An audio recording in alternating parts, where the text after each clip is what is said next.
Sakmės. Saulė lietuvių sakmėse, dainose. Tikslas ir uždaviniai.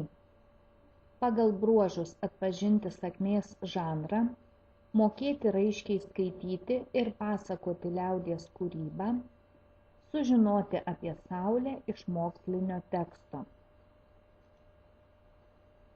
Šiek tiek apie Saulę. Deivė Saulė, dar vadinama Saulelė, Saulytė, Saulužė, Dievo duktė. Senovės lietuvių mitologijoje buvo Mėnulio žmona, o kartais ir seserimi.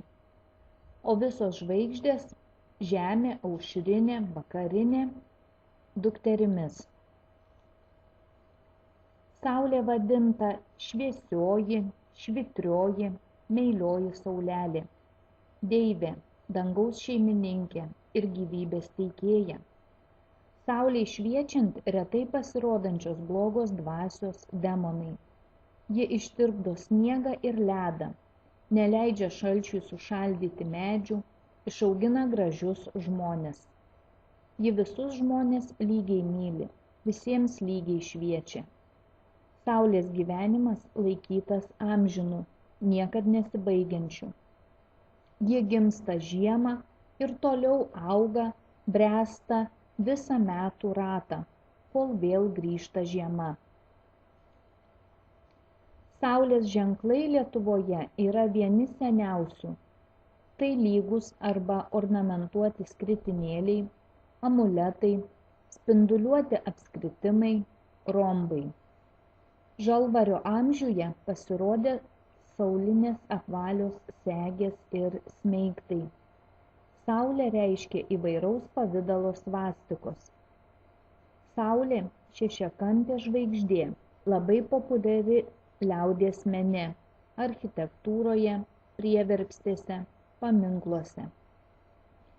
Ji galėjo būti ir perkūno simbolis.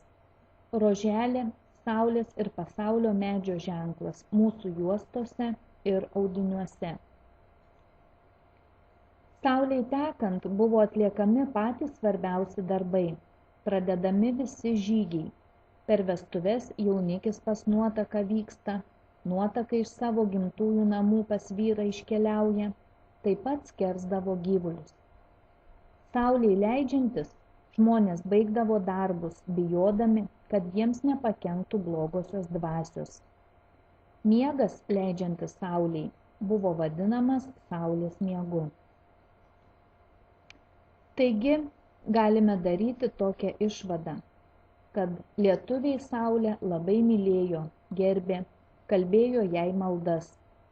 Buvo draudžiama rodyti į ją pirštu, rodyti jai liežuvį, pamėgdžioti, nes Saulė galinti supykti ir nubausti. Geri žmonės būdavo palyginami su Saule. Perskaitykite vadovėlyje esančius tekstus apie Saulę.